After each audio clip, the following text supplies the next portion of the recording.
¿Qué tal, querida comunidad?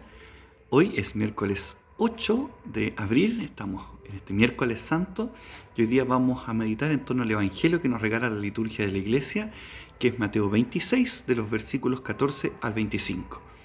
Leemos en nuestra Biblia, subrayamos, vemos qué nos está diciendo ahí el Señor y juntos después compartimos este video para tener algunas otras pistitas para profundizar en la meditación de este texto. Nos encontramos hoy frente a una página del Evangelio que desconcierta el corazón. El plan de terminar con la vida de Jesús encuentra ni más ni menos que ayuda en los mismos discípulos de Jesús, en su círculo más cercano. De allí, Judas es el encargado entonces de cumplir esta misión terrible de traicionar al Señor. Por eso es algo que no deja de desconcertar. En la descripción de la pasión de Jesús del Evangelio de Mateo, acentúa fuertemente el fracaso de los discípulos. Judas traiciona, Pedro niega, los demás discípulos huyen. Mateo no cuenta esto ni lo deja por escrito para como deprimirnos o desanimarnos, ni para causar desaliento, sino para sobresaltar la acogida y el amor de Jesús que supera la derrota y los fracasos de los discípulos. Porque pongamos el contexto en el cual fue escrito el Evangelio de Mateo. La comunidad sufría fuertes persecuciones. Muchos de la comunidad se sentían también desanimados, habían abandonado la comunidad. Y en ese abandono de la comunidad se preguntaban, ¿será posible volver a la comunidad? ¿Será posible que Dios me acoja, me perdone nuevamente? Mateo responde entonces con esta acentuación de su Evangelio, sugiriendo que nosotros podemos romper nuestra relación con Jesús, pero Jesús no rompe su relación con nosotros. Su fidelidad es mayor que nuestra infidelidad. Y por eso nos muestra también como un paralelo, por así decirlo, entre los discípulos. Por una parte, unos discípulos preparan la Pascua, la fiesta de la Pascua para Jesús, y por otra parte, Judas está preparando su traición. Acompaña también estos capítulos, también del Evangelio de Mateo, el verbo entregar. Jesús que entrega su vida, pero al mismo tiempo Jesús que es entregado por uno de sus discípulos.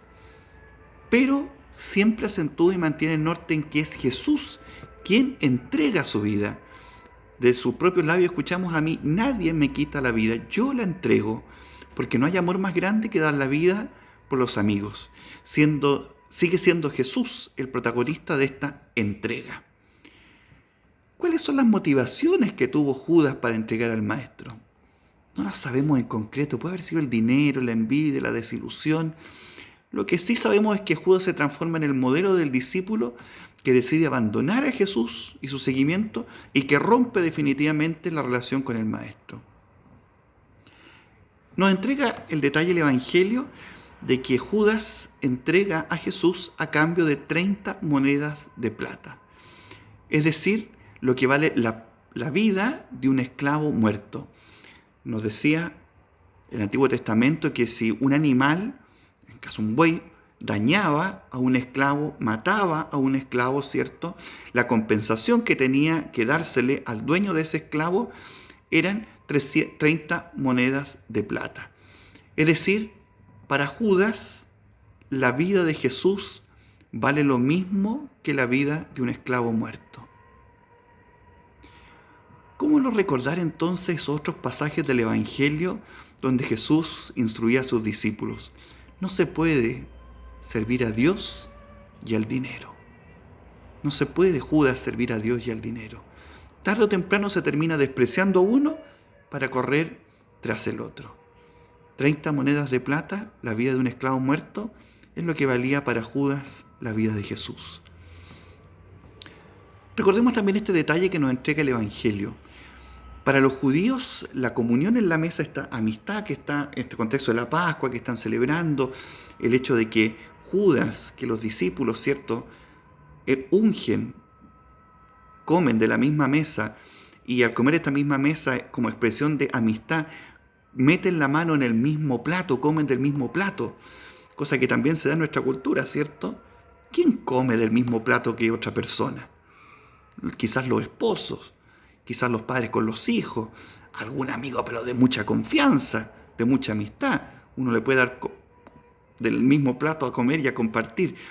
Esa intimidad, esa amistad que también está muy marcada en el pueblo de Israel, quiere dejar en este detalle el evangelista que el amor de Jesús es mayor que la traición, que es mucho mayor su amistad para con Judas, su amistad para con Pedro, su amistad para con los discípulos que huyen.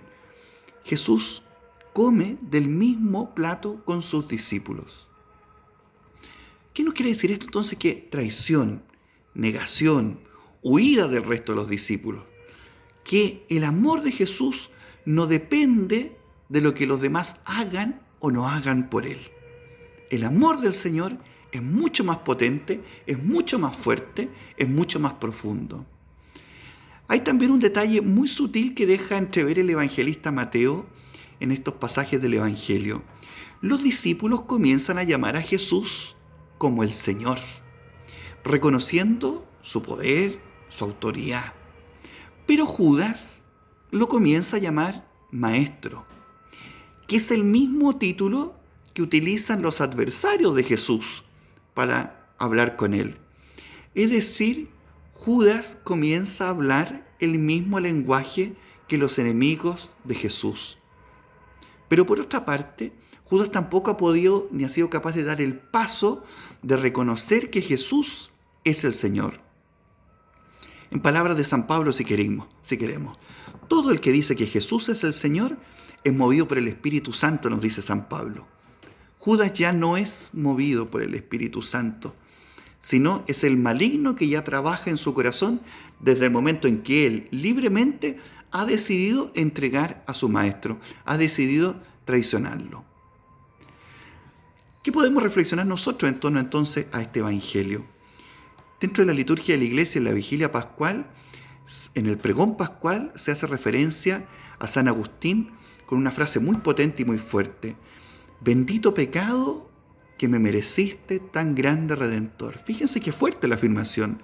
Bendito pecado que me mereciste tan gran Redentor. ¿Dejo entonces que el pecado triunfe en mí? ¿Dejo que el demonio que nos ha hecho caer en el pecado triunfe en nuestra vida, nos dañe nuestra relación con el Señor? ¿O muy por el contrario, en vez de ya caído en el pecado, de alejarme y romper mi relación con Jesús, busco con mucha más intensidad su misericordia y su perdón en mi vida? En otras palabras, ¿dejo que el pecado tenga la última palabra en mi vida o confío en la infinita misericordia de Jesús? Recordemos esto. El amor de Jesús no depende de lo que hagamos o dejemos de hacer por Él. Su amor es gratuito, su amor es infinito. Y esto nos cuesta quererlo, nos cuesta recibirlo. Por eso pidámosle también una gracia en nuestra oración de este día. Concédeme, Señor, la gracia de que nunca dude de tu misericordia, de que nunca dude de tu perdón. Porque cuando entra esa duda, entonces el pecado comienza a vencer en nosotros. El demonio hace su tarea, nos aleja definitivamente del Señor. Hay una oración silenciosa dentro de la liturgia eucarística de la Iglesia que reza el sacerdote y que a mí me gusta mucho, que la repito y la invito a que ustedes también la puedan repetir quizá en este día. En una parte dice: no permita, Señor, jamás que nos separemos de ti. No permita jamás que nos separemos de ti. Que el Señor nos conceda esa gracia, que ni siquiera nuestro pecado nos aparte de Jesús, sino que muy por el contrario nos acerquemos con mucha más fuerza a su misericordia y su perdón. Su amor es más grande que nuestras infidelidades. No permitas jamás, Señor, que nos separemos de ti. Siempre bendecidos por el Señor, que tengamos un lindo día.